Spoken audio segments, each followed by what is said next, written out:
Bonjour à tous. Donc, bienvenue à la formation europresse.com pour les bibliothèques publiques et de l'enseignement sur le compte administrateur. Donc, je suis Juliette du service conseil et je vais vous faire donc aujourd'hui cette formation et cette présentation sur le compte administrateur.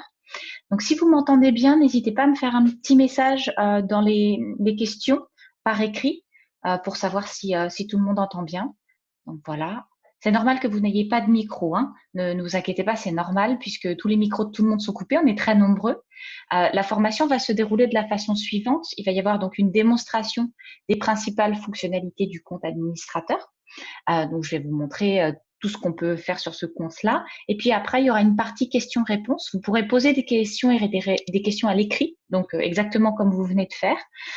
Et puis me poser des questions et j'y répondrai donc évidemment à l'oral. Voilà, le but c'est qu'on puisse répondre à vos préoccupations, à vos questions sur cet outil et à vos questionnements sur les fonctionnalités de ce compte. Voilà. Alors, hop.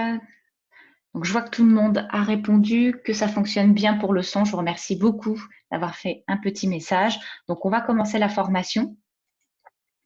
Voilà.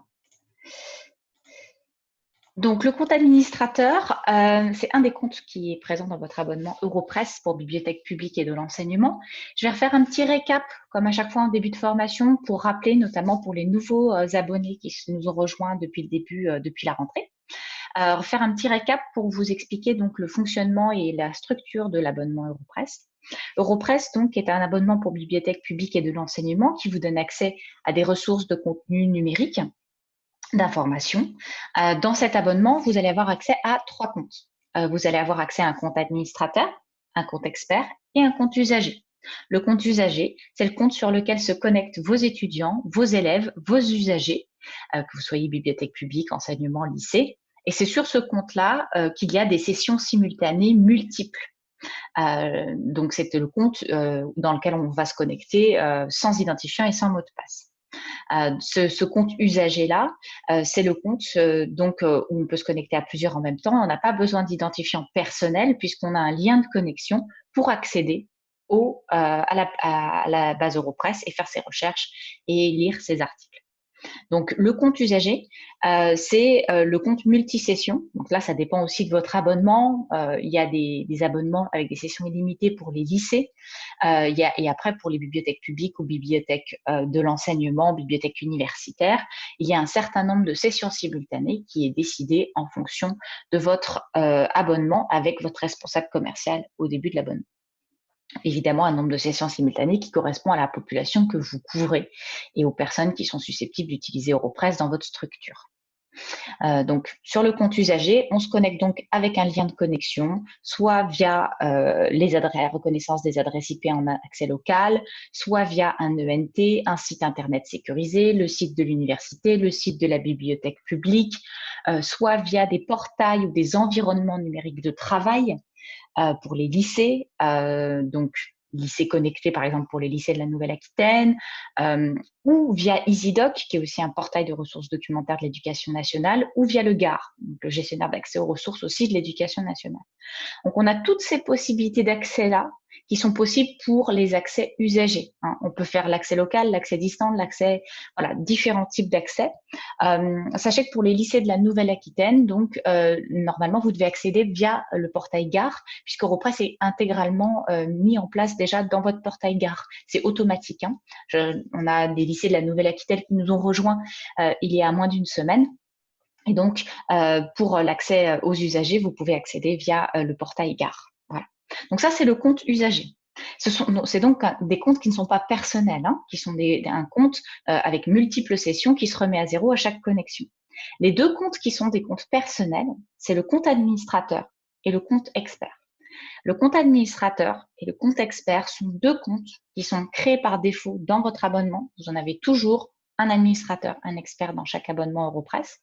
Et donc, ces comptes-là sont accessibles avec identifiant et mot de passe et sont réservés aux bibliothécaires. C'est des comptes personnels avec une adresse mail, reliés avec une adresse mail et un mot de passe. Donc, le compte administrateur et le compte expert, c'est vraiment les comptes qui sont dédiés au responsable de la bibliothèque, au responsable du CDI, un documentaliste, un bibliothécaire. Voilà.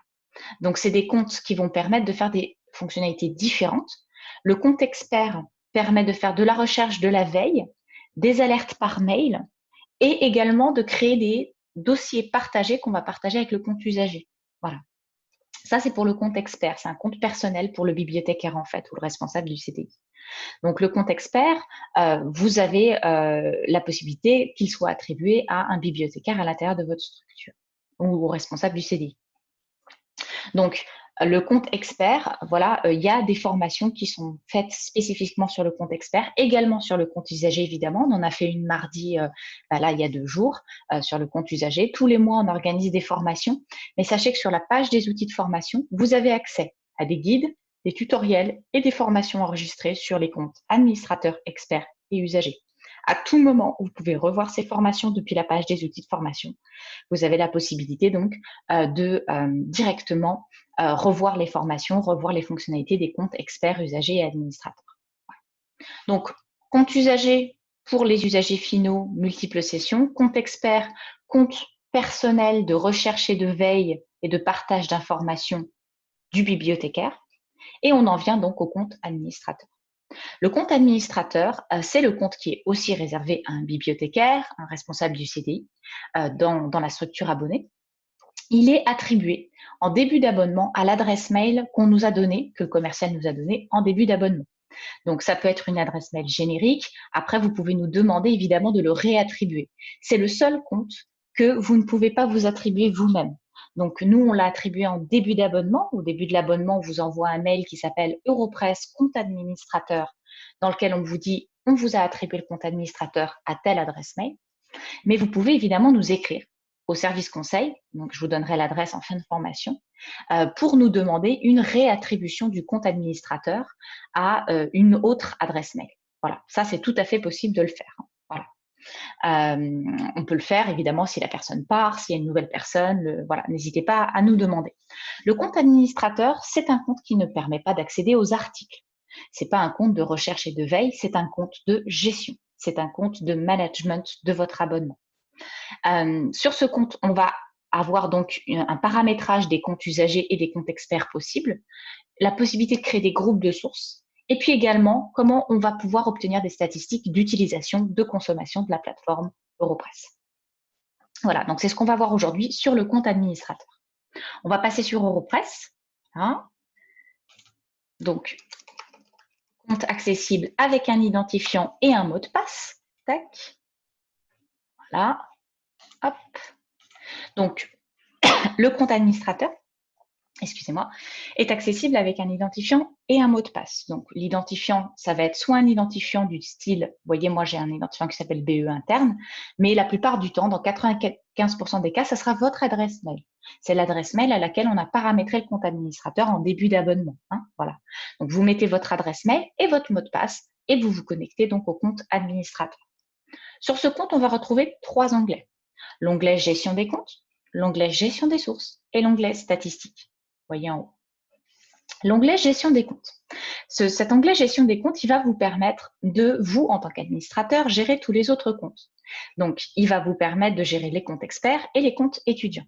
Alors, étudiants ou usagers. Hein. On dit étudiants pour les bibliothèques d'enseignement et les lycées et usagers pour les bibliothèques publiques. Hein. Mais c'est exactement la même chose. Ce sont les comptes qui sont multisessions, voilà, sur lesquels on se connecte sans identifiant et sans mot de passe.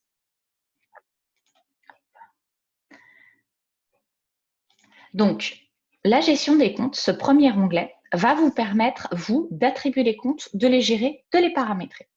Alors, on a toujours un compte expert dans chaque abonnement Europress, mais sachez que vous pouvez rajouter des comptes experts si vous en avez le besoin en demandant à votre responsable commercial, hein, David Julien ou Lilia El Ayoubi, voilà, qui sont les deux responsables commerciaux pour l'offre bibliothèque.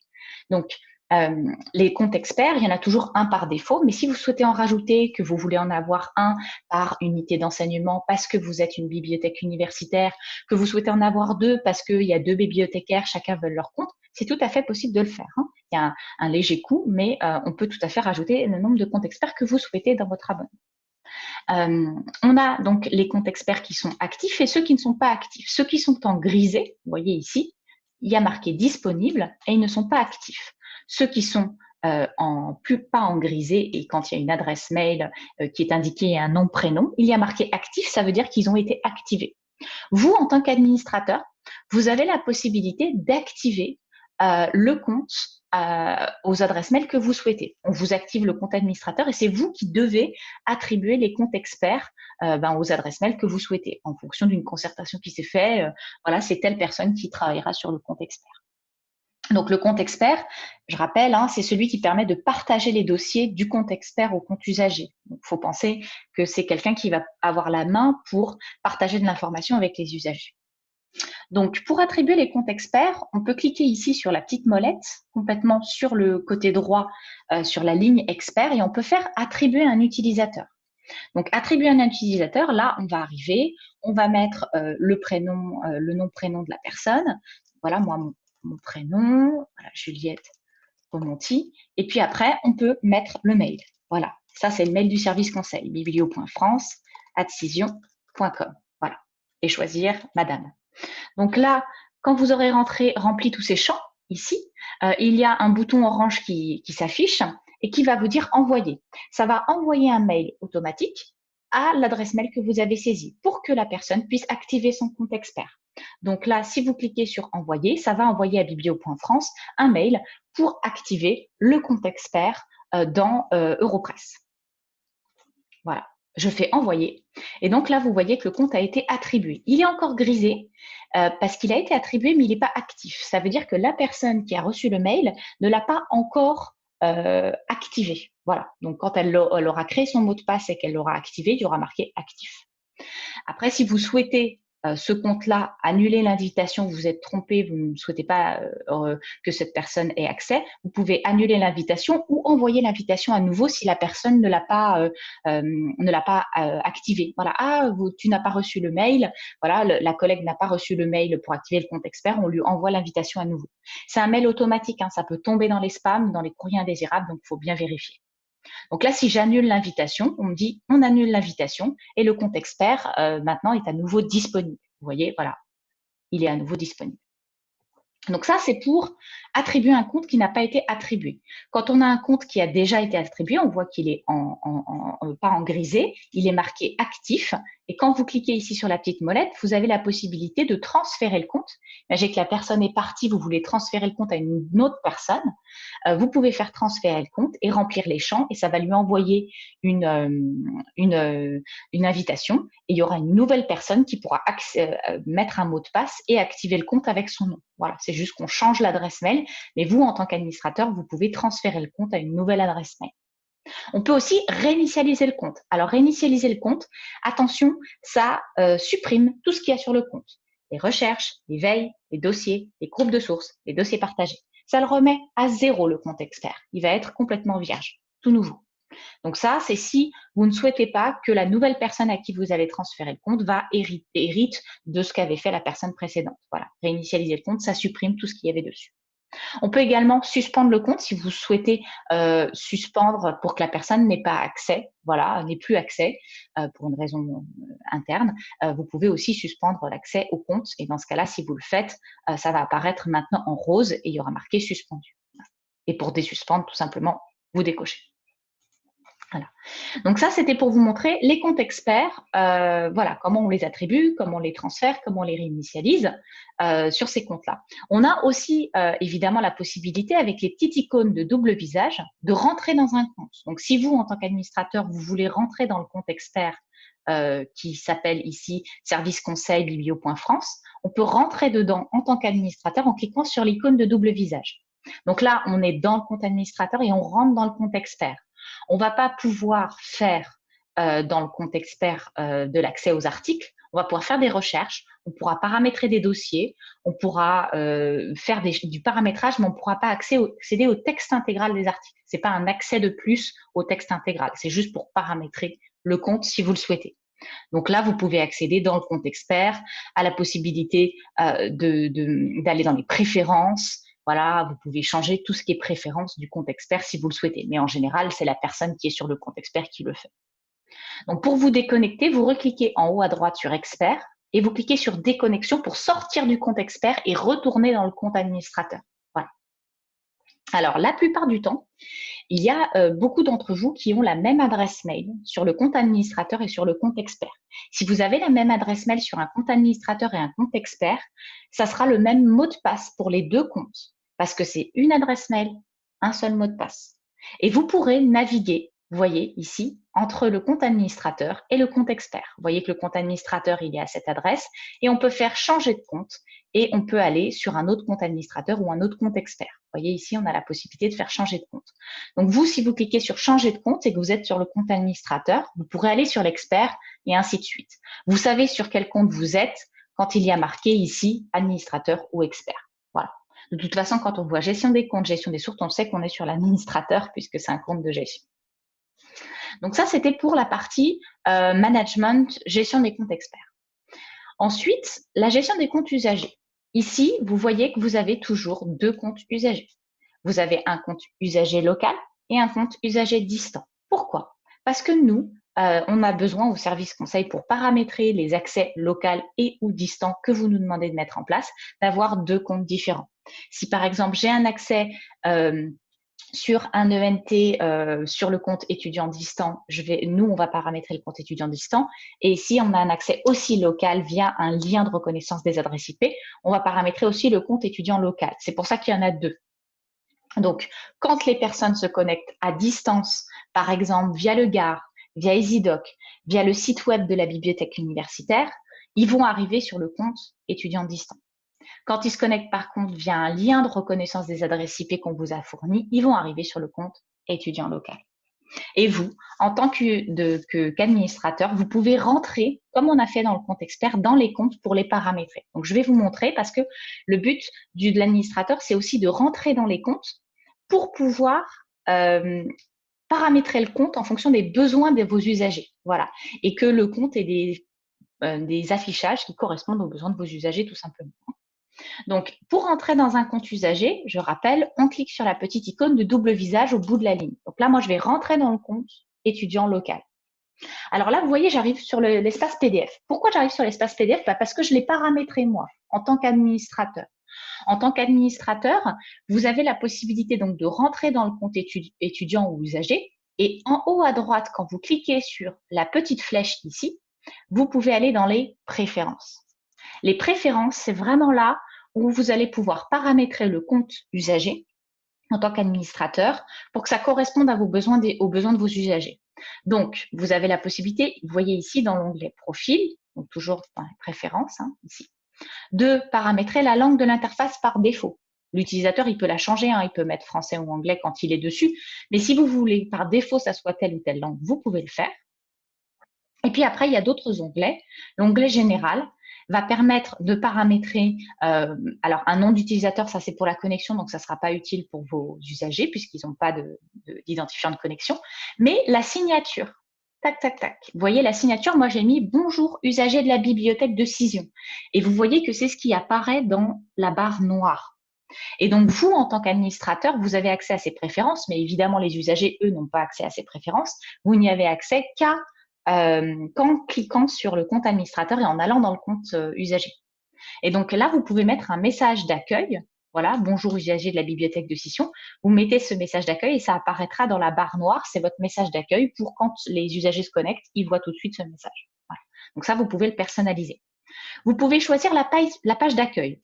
La page d'accueil, c'est la page sur laquelle on arrive par défaut quand on est usager. Quand on se connecte, on clique sur le lien de connexion en local ou en distant. On arrive sur quelle page? Tout à l'heure, vous voyez, je me suis connectée, j'étais directement sur la page qui s'appelle Espace PDF. Donc, j'ai la possibilité de dire, si vous êtes par exemple une bibliothèque municipale, souvent on nous demande est-ce qu'on peut arriver directement sur la page Espace PDF? Ça, vous avez la possibilité de le faire. En faisant version mobile, publication PDF, vous pouvez directement arriver sur cette page-là. Après, vous pouvez aussi choisir qu'ils arrivent plus sur la recherche ou qu'ils arrivent plus sur la version mobile de la recherche ou la version mobile des alertes. Donc ça, vous avez aussi d'autres possibilités qui sont possibles. Voilà, ici. Tac, tac. Ça dépend. Si on veut qu'ils arrivent, par exemple, sur la recherche ou plus sur l'espace PDF, on peut le paramétrer totalement ici depuis les préférences pour que la page d'accueil, elle reflète les usages, soit recherche, soit espace PDF. Alors, on peut aussi paramétrer une page à la déconnexion pour renvoyer les usagers vers une page. Quand les usagers cliqueront sur déconnexion, ici en haut à droite, ils seront renvoyés à une page spécifique. Et vous pouvez aussi paramétrer le délai d'inactivité de la session. Le délai d'inactivité de la session, c'est pour les personnes qui n'ont pas des sessions illimitées. Donc, je pense aux bibliothèques publiques, bibliothèques universitaires. Vous avez un certain nombre de sessions pour être sûr que les sessions soient rendues au bout d'un certain temps, parce que peut-être l'usager, il est parti, il ne s'est pas déconnecté, donc il a laissé sa session ouverte. On peut mettre un délai d'inactivité de la session à 10, 15, 20, 30 minutes. Moi, je le mets par exemple à 10. Ça veut dire que si l'usager n'est pas actif au bout de 10 minutes, c'est déconnecté, ça rend la session et ça permet que cette session soit disponible à nouveau pour quelqu'un d'autre.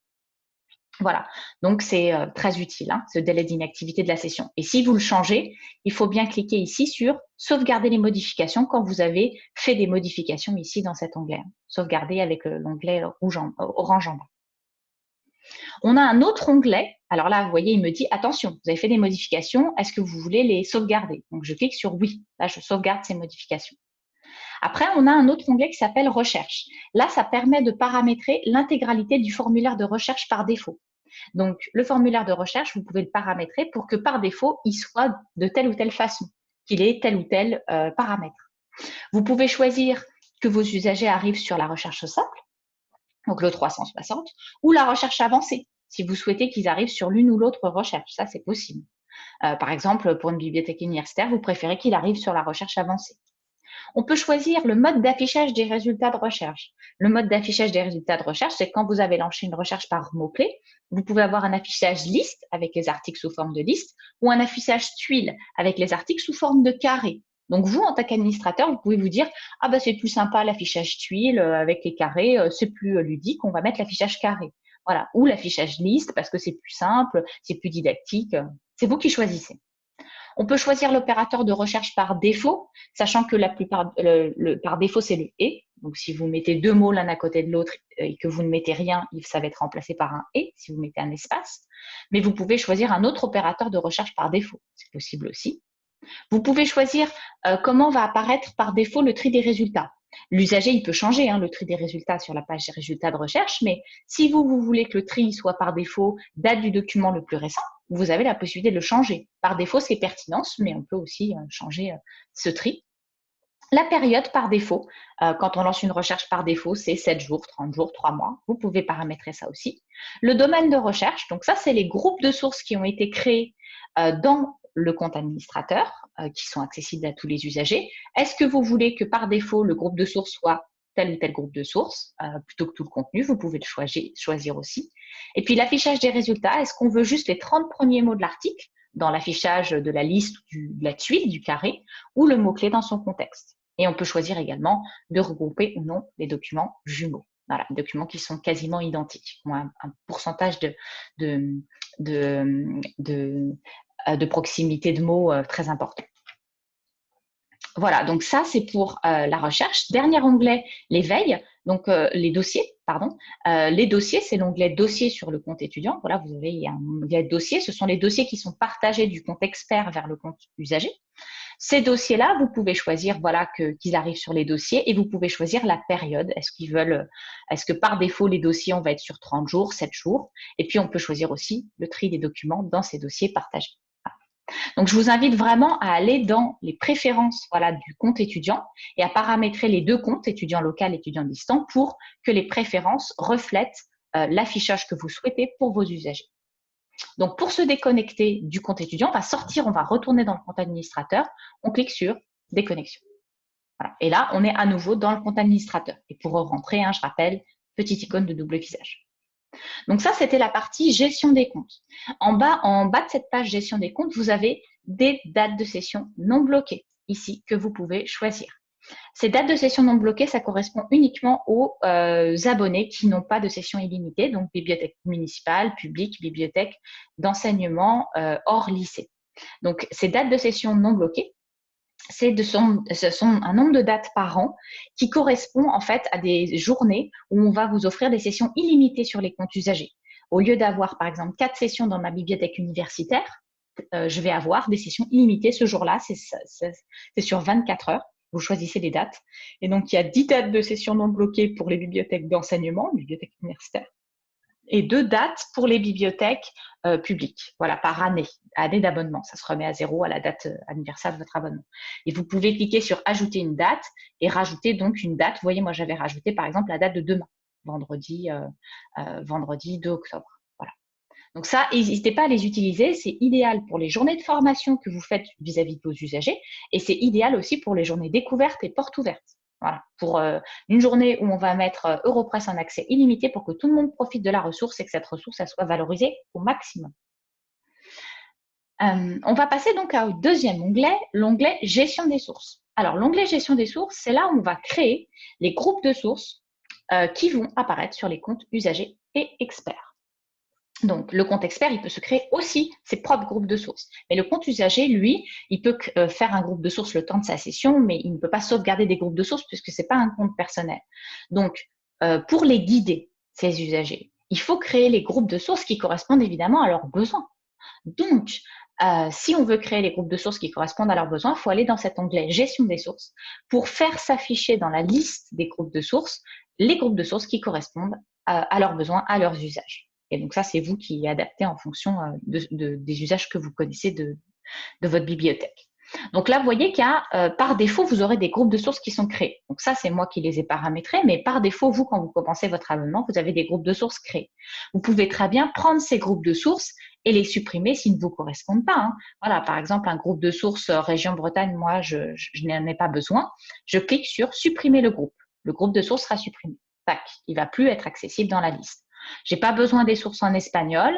Je fais supprimer le groupe, hop, et il n'apparaît plus dans la liste. C'est automatique sur le compte usager, il ne le verra plus non plus, hein, c'est automatique. Vous avez la possibilité donc ici de regarder ces différents groupes de sources et de créer des nouveaux groupes de sources en cliquant ici sur créer un nouveau groupe. Il y a un pop-up qui apparaît et qui va vous permettre de créer un groupe de sources. Donc, vous allez lui donner un nom. Imaginez qu'on veut recréer le groupe de sources sur la région Bretagne.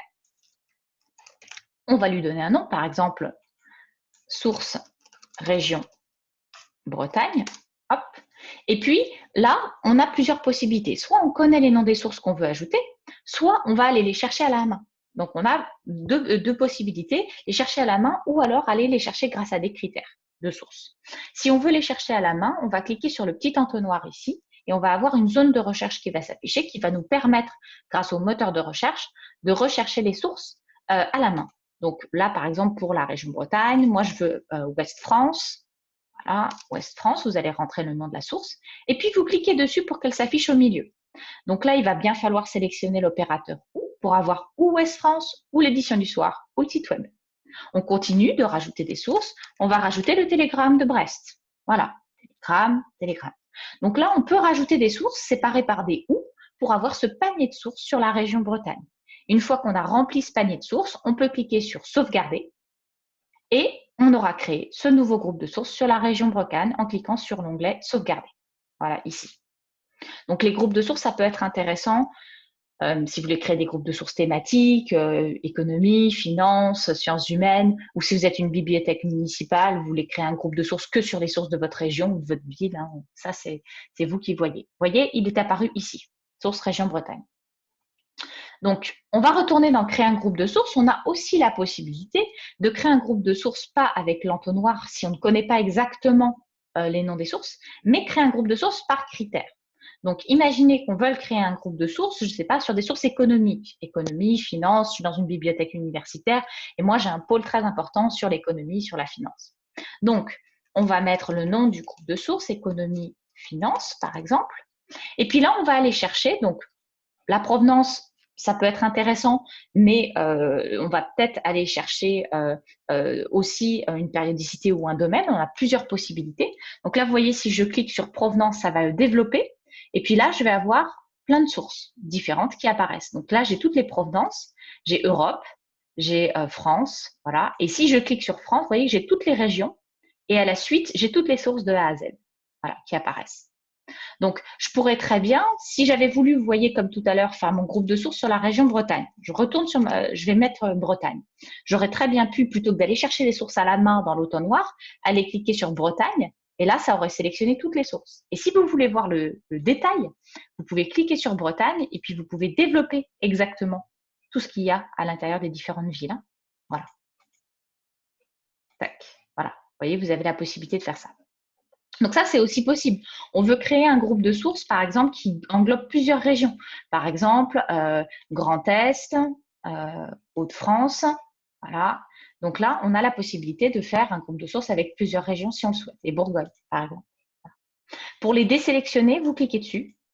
Et pour les resélectionner, vous cliquez sur le côté. Voilà. Donc ça, c'est pour les groupes de sources par région. Imaginez qu'on veuille créer un groupe de sources sur la France, mais sans la presse régionale. On va faire France, et puis on va exclure les 12 régions. On ne va pas exclure l'Île-de-France, puisqu'il y a de la presse nationale qui est publiée en Île-de-France, mais on va faire France sans les 12 régions. Donc là, il va falloir changer l'opérateur de recherche, parce que dans France, je vais vouloir exclure les régions. Donc je vais cliquer sur l'opérateur sans, et puis je vais exclure les régions, sauf l'Île-de-France. Tac. Là, il y a moins de régions maintenant, donc c'est plus simple. Voilà. Donc là, j'ai fait France sans les 12 régions. Je vais avoir des sources publiées en France, mais sans qu'elles soient publiées dans des régions, donc pas de presse régionale. Donc là, mon groupe de sources, je pourrais l'appeler France sans presse régionale. Voilà. On a plein de possibilités qui sont données. Donc pour redésélectionner, voilà, je reclique et je redésélectionne. Tac. Là, je vide à nouveau mon panier de sources. On aurait aussi la possibilité de choisir, par exemple, les sources France, mais en France, je ne voudrais des sources que d'un type de contenu particulier. Donc, par exemple, je vais développer le type et je voudrais uniquement de la presse. Si je veux en France uniquement de la presse, il va falloir que je croise les deux critères. Parce que si je fais France ou presse, j'aurai soit toute la presse, soit toutes les sources France. Mais ça ne va pas se croiser. Donc, si je veux que ça se croise, il va falloir utiliser le « et ». France et presse. Donc, on aura de la presse publiée en France. Les deux critères vont se croiser. On ne peut pas utiliser plus de 2 critères avec le « et », parce que si vous faites France et presse et télévision et radio, il ne va pas comprendre. Il va faire France et presse ou presse et télévision et radio. Donc, ça ne va pas fonctionner. Par contre, vous pouvez très bien fonctionner avec l'exclusion. Imaginez que vous voulez des sources France, de presse et de médias sociaux, mais pas les autres types de contenus. Vous faites le sans, exclusion, et vous excluez ce que vous ne souhaitez pas. France, sans télé-radio, sans études et rapports, sans répertoire référence, ça revient à faire la presse ou les médias sociaux en France. Voilà. Donc, on peut revenir exactement à ce qu'on souhaite de toute façon dans tous les cas. Vous pouvez aussi créer des groupes de sources avec différentes langues. On peut croiser une provenance, un type aussi avec une langue, c'est tout à fait possible. Un groupe de sources trilingue, allemand, anglais ou français. Voilà. Donc là, par exemple, allemand, anglais, français. Tac, voilà. Donc ça, c'est aussi possible. Et vous avez également des périodicités. Imaginez que vous ne souhaitez que les quotidiens, par exemple. Ça, c'est aussi possible de choisir que les quotidiens, que les hebdos. Et vous avez des domaines. Alors, les domaines, c'est des thématiques qui regroupent les sources. Il faut faire attention, il y a un domaine qui s'appelle généraliste ici et qui regroupe 80% des sources. Donc, il faut bien penser à ne pas l'oublier. On a tendance à penser, ah, bah, les échos, ça va être dans l'économie, mais pas forcément. Voilà, donc on peut aussi fonctionner comme ça et oublier ce domaine généraliste. Donc, il faut bien le rajouter. Voilà, tout ce qui est Figaro, Le Monde, Libération, tout ça, c'est dans généraliste, évidemment. Donc là, je vais créer ce groupe de sources, allemand, anglais, français, en cliquant sur sauvegarder. Donc, les groupes de sources, on vous conseille d'en créer, je ne sais pas, le nombre qui vous intéresse, mais pas non plus de noyer vos usagers. Parce que si vous avez plus de 10 groupes de sources après, ça les oriente pas vraiment, ça va plutôt leur poser des questions parce qu'il va y avoir beaucoup de groupes de sources. Trop de propositions risque de noyer un peu l'usager. Donc, ce qu'on conseille en général, c'est d'en créer entre 5, 10, voilà, et puis de créer vraiment ce qui va être intéressant. Et puis aussi de les positionner. On a tendance à aller au début de la liste en fonction de ce qui est le plus utilisé. Voilà, par exemple, moi, j'ai mis grands quotidiens nationaux, grands journaux anglophones, source France, source anglais. Si on veut organiser les groupes, on a un bouton ici qui s'appelle « Organiser les groupes » et qui permet de faire passer tel ou tel groupe en premier. Si par exemple, vous êtes une bibliothèque qui est basée à Caen, vous pouvez faire « Source Région Normandie » tout en haut. Voilà. Et puis mettre les sources France en dessous parce que vous trouvez que c'est plus pertinent. Vous pouvez très bien organiser les groupes. Vous voyez, ça a changé. Source Région Normandie, source France, comme vous le souhaitez. Voilà. Donc, toujours supprimer le groupe, on peut le supprimer aussi ici en le sélectionnant. Et puis, on peut aussi modifier le groupe. Voilà, par exemple, allemand, anglais, français que je viens de créer. Si je veux le modifier, bah là, j'ai la possibilité de le modifier, de retourner dans la recherche. Voilà. Vous voyez, par exemple, éducation.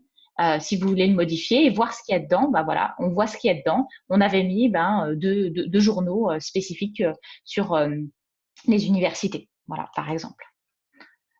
Hop. Donc là, je vais supprimer celui qu'on a créé. Donc, ces groupes de sources-là, n'hésitez pas à aller le voir, à les créer et à les paramétrer en fonction des besoins de vos usagers parce que c'est vraiment une valeur ajoutée. Alors, dans cet onglet gestion des sources, on a aussi les publications à afficher dans la section Notre sélection. Alors, quand vous êtes dans l'espace PDF sur le compte usager, dans cet espace PDF, vous avez accès à toutes les sources qui sont disponibles dans leur format imprimé, puisque les éditeurs nous donnent ou non leur format imprimé, mais toutes les sources qui sont disponibles au format imprimé, elles sont disponibles dans la page espace PDF. Et donc, dans espace PDF, on peut rechercher une source, mais on a au début de la page un onglet qui s'appelle Notre sélection qui met une liste pour mettre des sources en exergue au début de la liste. Et donc, notre sélection, ça permet de mettre certaines sources au début de la liste pour qu'elles soient plus visibles par les usagers. Donc, ici, dans notre sélection, en tant qu'administrateur, vous pouvez sélectionner les sources qui vont apparaître en haut de la liste dans espace PDF. Par exemple, moi, j'avais mis Challenge, voilà, on avait mis Corse Matin, La Croix, Dordogne Libre, Les Échos, voilà. Et donc, cet onglet Notre sélection, voilà, ça permet de mettre un peu en exergue tel ou tel type de source. Voilà, vous voulez mettre en exergue entreprise et carrière, vous faites confirmer ici, et puis là, vous aurez la possibilité donc de mettre entreprise et carrière au début de la liste dans l'espace PDF. Ça donne une meilleure visibilité aux sources qui sont tout au début de la liste. Voilà. Et donc, cliquez sur confirmer pour que tout simplement ça s'affiche. Voilà. Et là, ça sera à nouveau coché dans la liste quand vous aurez fait confirmer. Voilà, entreprise et carrière. Donc ça, c'était pour l'onglet gestion des sources. On va finir avec l'onglet de statistiques. Alors, les statistiques d'utilisation qui sont disponibles de la plateforme Europress, elles sont compatibles avec la norme Canter 4. Et elles sont donc possibles d'être demandées depuis le compte administrateur. Le compte administrateur, il est paramétré avec une adresse mail. Quand vous cliquez en haut à droite sur administrateur, vous avez les préférences du compte. Et là, vous allez retrouver donc dans l'onglet profil le courriel auquel le compte est rattaché. Donc, le compte administrateur étant rattaché à cette adresse mail-là, les statistiques seront envoyées à cette adresse mail-là. Il faut bien y penser. Donc, on vous les envoie, donc ces statistiques vont être envoyées par mail à partir du moment où vous allez faire la demande. Donc, vous aurez la possibilité de sélectionner des dates, des comptes différents et différents rapports. Vous avez la possibilité de sélectionner donc des dates particulières. Par exemple, moi, dans ce compte-là, je suis abonnée depuis 2016. Je veux mes statistiques de l'année 2020 ou de l'année 2019. Je peux choisir l'année. On a la possibilité de choisir les comptes. Est-ce qu'on veut les statistiques du compte expert? Qu'est-ce que l'expert ou les experts ont consommé ou ont utilisé? Est-ce qu'on veut les statistiques de l'étudiant local, de l'étudiant distant? Donc ça peut être intéressant. Les usages sont-ils les mêmes en local qu'en distant? Intéressant. Ou tous les types de comptes confondus. On peut choisir de les avoir en français ou en anglais. Et on peut choisir différents types de statistiques. Donc, le nombre de documents consommés par mois et par source, si je le coche ici, vous choisissez les rapports. C'est le nombre d'articles qui sont consommés donc tous les mois en fonction des différentes sources. Par exemple, Le Monde, 4 articles consommés au mois de juillet, 20 articles consommés au mois de septembre. Le deuxième, c'est le nombre d'accès refusés aux articles. Donc ça, c'est très intéressant pour les bibliothèques, évidemment, qui ont un nombre de sessions simultanées qui n'est pas illimité. Ça peut vous permettre de voir, par exemple, en septembre, il y a 25 personnes qui n'ont pas pu se connecter, 25 fois où on n'a pas pu se connecter à Europress parce qu'il y avait déjà le nombre de maximum de sessions simultanées qui était atteint. Donc peut-être que s'il y a trop de refus de session, ça veut dire qu'il faut augmenter le nombre de sessions dans votre compte usager parce qu'il y a des usages, il y a des besoins. Il y a besoin d'accéder. 4 sessions, c'est peut-être pas suffisant, il faut peut-être en mettre 5, par exemple. Après, vous avez le total des recherches, des clics sur résultats, des visualisations. Donc ça, c'est le nombre de fois où on a fait une recherche. dans la base de données Europress. Donc, à chaque fois qu'une recherche a été lancée avec des mots-clés et que les articles ont été ouverts. Et puis ici, le dernier rapport, c'est le nombre d'articles réussis aux articles par année de publication. Ça vous permet de savoir si les personnes consomment plus des archives ou des articles récents. Donc, ça vous permet de savoir, voilà, est-ce qu'on consomme plus des articles du Figaro d'il y a 2 ans ou des articles récents ou des articles de Libé plutôt récents, mais par contre, Le Monde, les utilisateurs vont aller plus loin dans les archives parce que c'est un journal historique, ils vont plus retourner dans l'archive. Voilà, ça permet de connaître les usages et tous ces rapports-là, vous sélectionnez les rapports que vous souhaitez recevoir et vous cliquez sur Envoyer et vous allez recevoir par mail donc les rapports à l'adresse qui est dans les préférences du compte administrateur. Voilà. Donc voilà toutes les fonctionnalités du compte administrateur. J'espère que ça a été bien complet. C'est un compte très important qui permet vraiment de gérer les comptes, paramétrer les sources, personnaliser l'usage, personnaliser les affichages, améliorer l'expérience de vos usagers quand ils sont sur Europress et avoir un feedback, un retour sur comment la plateforme est utilisée grâce aux statistiques d'utilisation. Voilà. Je vous propose maintenant qu'on passe à la partie questions. Vous pouvez écrire vos questions par écrit, puis je vais y répondre, voilà, à l'oral.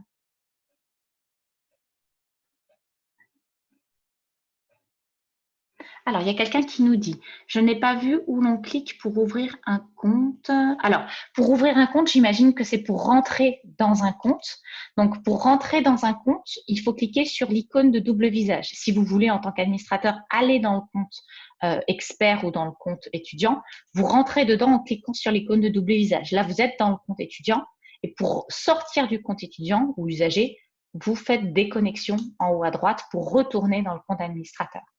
Après, si la question portait plutôt sur comment, alors je reprends la question, ouvrir un compte, c'est-à-dire l'attribuer à quelqu'un. Pour attribuer un compte à quelqu'un, il faut cliquer sur la petite molette. Donc ça, c'est uniquement les comptes experts que vous pouvez attribuer parce que c'est des comptes personnels. Les comptes étudiants et usagers, vous ne pouvez pas les attribuer, c'est des comptes pas personnels. Il faut cliquer donc ici sur la ligne du compte expert, sur la petite molette, la petite roue dentée, et cliquer sur attribuer à un utilisateur. Donc là, vous pourrez rentrer le nom, prénom, email de l'utilisateur et vous pourrez attribuer ce compte-là à telle personne. Elle recevra un mail automatique pour activer son compte. Alors, on a la possibilité d'avoir un raccourci pour se connecter sur le portable directement. Alors, l'interface, donc le Europress de toute façon est une interface mobile qui est Web Responsive Design, qui est adaptable à tous les types d'outils. Après, un raccourci, vous pouvez vous mettre un raccourci nouveau.europress.com, mais il faudra quand même rentrer vos identifiants pour vous connecter au compte administrateur. Parce que c'est pas, il faut forcément se connecter au compte administrateur. C'est un compte personnel avec identifiant et mot de passe. C'est pas un compte comme le compte usager où on se connecte en cliquant sur un lien. Alors, j'ai une question sur les grands journaux anglophones présents dans Europress. Alors, les grands journaux anglophones présents, moi, je vous invite à aller voir sur l'onglet qui s'appelle Gestion des sources et puis regarder un petit peu qu'est-ce qui va être possible ou lancer une recherche donc dans le compte usager. Après, moi, ce que je peux vous dire, c'est que vous avez donc dans Europress des grands journaux anglophones comme le Toronto Star, le New York Times, le Guardian, le Washington Post, voilà, qui sont disponibles. Alors, il y a certains journaux qui sont disponibles juste en site web référencé. Ça veut dire qu'on a juste le début de l'article dans Europress et un renvoi vers le site. Et d'autres journaux qui sont disponibles en texte intégral. Donc ça, il faut faire une recherche depuis le compte usager, dans la recherche avancée, dans nom de source, dans la recherche avancée. Et là, vous pouvez rechercher des grands journaux anglophones. Mais on va avoir des journaux de référence, voilà, comme le Daily Telegraph, le Guardian, le Toronto Star, le Los Angeles Times, le New York Times, dans Europress. Alors, par contre, pour les journaux anglophones, la plupart du temps, on n'a pas la version imprimée dans l'espace PDF. Je préfère le préciser. Vous allez les retrouver, mais dans la recherche. Vous êtes dans recherche, recherche avancée, nom de source. Alors, j'ai une question. J'ai fait une demande de statistiques. Je n'ai pas pu lire les résultats qui m'ont été envoyés par mail. Alors, les statistiques qui sont envoyées par mail, elles sont envoyées sous format Excel. Donc, il faut que vous ayez Excel sur votre poste pour pouvoir ouvrir évidemment les statistiques. C'est tout simplement des formats tableurs, c'est des fichiers Excel, XLS, voilà, qui sont que vous pouvez ouvrir. Donc, si vous n'arrivez pas à ouvrir les statistiques, il faut être sûr que Excel soit bien installé sur votre ordinateur. Voilà, le format XLS qui soit bien installé. Alors, il y a une autre question. Pour les lycées, le nombre de comptes usagés est illimité. Alors, ce n'est pas le nombre de comptes usagés, c'est le nombre de connexions sur les comptes usagés. En effet, pour les lycées, collèges, instituts français, les connexions simultanées sur les comptes usagers distants local, il y en a deux, comptes usagers distants local, ces sessions simultanées sont illimitées. Voilà, ça c'est pour les lycées, collèges, instituts français, alors que pour les bibliothèques publiques, bibliothèques d'enseignement, c'est un pool. C'est un nombre de sessions simultanées fixe qui est décidé au début de votre abonnement avec votre responsable commercial. Alors, pouvez-vous réexpliquer la différence entre étudiant local et étudiant distant? Bien sûr. Alors, vous avez deux comptes parce que nous, on a besoin de paramétrer les accès que vous nous demandez d'ouvrir sur les comptes étudiant et distant ou étudiant local. Étudiant local, c'est si vous avez un lien de connexion de reconnaissance des adresses IP ou si vous passez par un proxy, l'IP d'un proxy. Là, quand vous passez en local, donc avec un lien d'IP ou d'IP d'un proxy, vous arrivez en vous connectant avec ce lien sur le compte étudiant local. Donc, c'est ce compte-là qui va être ouvert et que vous devez paramétrer en cliquant sur l'icône double visage. Si vous avez un lien qui est installé sur un site web sécurisé, sur le Gard, sur EasyDoc, sur un ENT, quand vous cliquez et que dans la ressource ou sur le lien ou dans EasyDoc ou dans le Gard, vous arrivez sur le compte étudiant distant. Donc, si vous souhaitez que les paramétrages soient les mêmes dans l'étudiant distant et local, je vous conseille de cliquer sur les icônes de double visage pour aller paramétrer les comptes étudiants local et distant de la même façon, pour avoir le même message d'accueil, avoir la même configuration des résultats de recherche pour les tuiles, les listes. Voilà, donc il faut configurer les deux comptes. Alors, je lis les questions. Alors, en Aquitaine, via lycée connecté, Europress est-il accessible au personnel autre que les élèves et professeurs, les administratifs, le personnel de la région?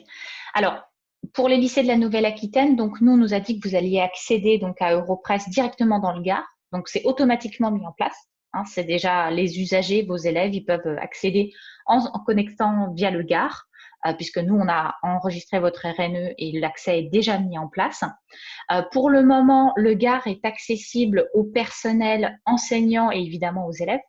Mais les personnels administratifs, le Gard avait communiqué début du mois de septembre en disant qu'il allait donner l'accès pour les personnels non enseignants, c'est-à-dire administratifs. Et donc là, on est en train de discuter avec le Gard sur cette thématique-là. Voilà. Ce qui est possible dans votre administration de votre portail Gard, c'est d'attribuer les ressources à des populations. Voilà, pas à des personnes en particulier, mais à des populations. Donc les populations élèves, populations personnel enseignant, voilà. Donc je sais que ça, vous avez déjà la possibilité de le faire, mais je ne sais pas si tout est encore mis en place parce qu'ils avaient communiqué en disant qu'ils allaient donner l'accès au personnel non enseignant et pour le moment, on continue de travailler avec eux. Alors, je continue à regarder les questions. Les usagers professeurs peuvent accéder sur leur portable avec un raccourci. Alors, oui, en fait, pour les comptes usagers, il n'y a pas d'identifiant et de mot de passe. Vous nous contactez en début d'abonnement et on met en place les accès que vous souhaitez. Donc, vous les mettez en place avec le service conseil. Et donc, les accès que vous souhaitez, c'est les accès locaux, accès distants. Et la plupart du temps, c'est un lien ou alors c'est un accès dans une ressource. Donc, on peut accéder via le téléphone portable tout à fait en cliquant sur le lien ou en allant sur le portail EasyDoc ou le portail Gard. Ça, c'est tout à fait possible. Sachant que quand vous vous connectez au compte usager, vous arrivez par défaut sur la version mobile. Donc, c'est une version Web Responsive Design qui s'adapte à l'écran des tablettes, des smartphones et au type de support que vous utilisez pour consulter Europress. Donc, ils peuvent mettre un raccourci vers le Gard ou un raccourci avec le lien de connexion, tout à fait.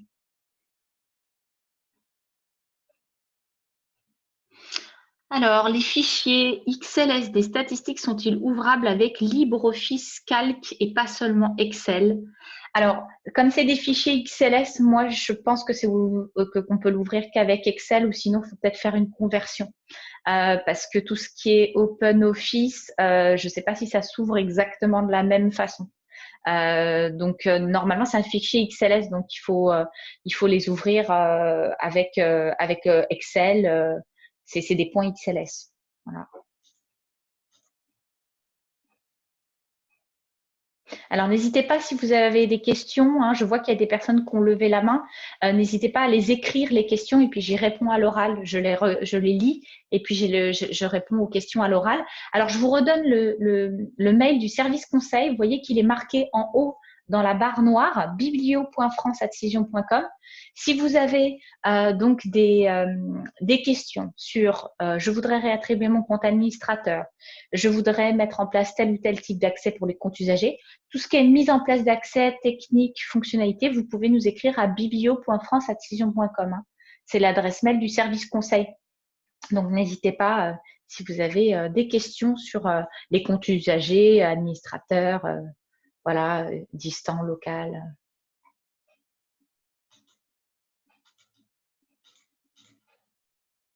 Alors, pour le moment, je n'ai pas d'autres questions.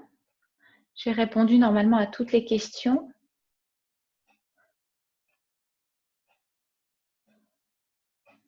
N'hésitez pas, hein, pour les personnes qui lèvent la main, d'écrire les questions parce que je ne peux pas ouvrir les micros. Donc, à tout le monde, n'hésitez pas à écrire les questions dans le champ questions qui est en bas de votre écran pour que je les lise à l'oral.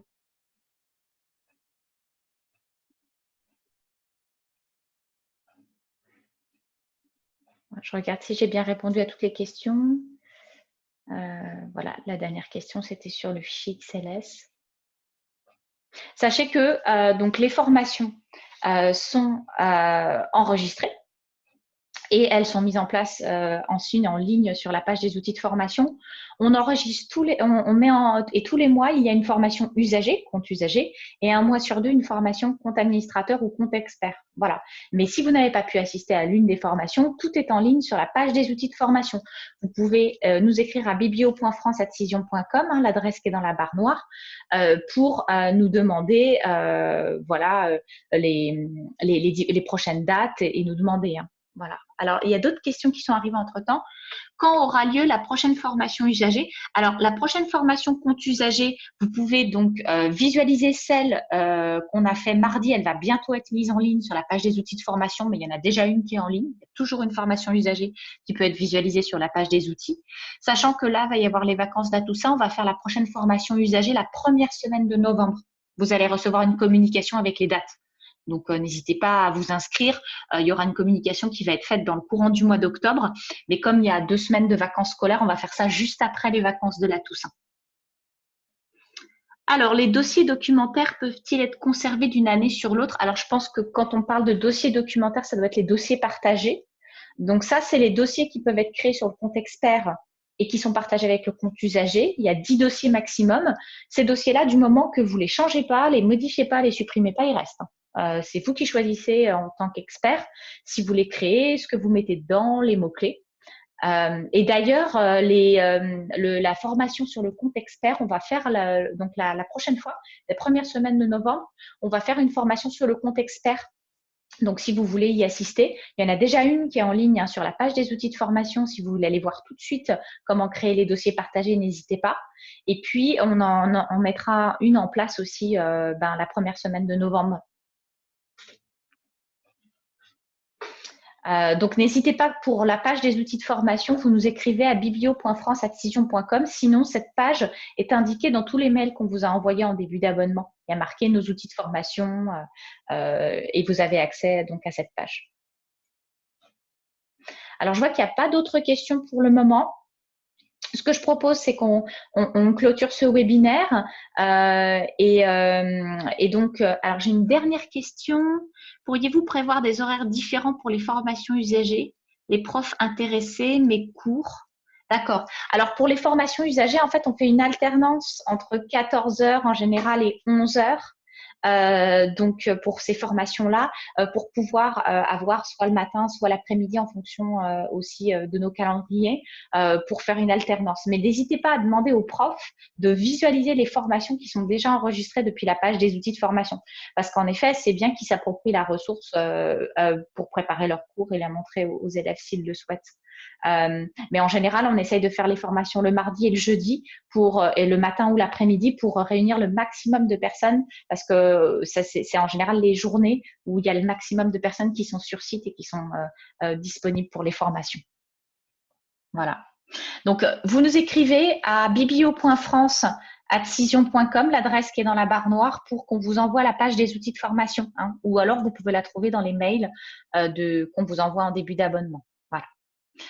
Je vous remercie beaucoup. On a été très nombreux pour ce webinaire aujourd'hui sur le compte administrateur. Et puis, je vous souhaite une très bonne fin de journée, bonne utilisation d'Europress et puis très bonne journée.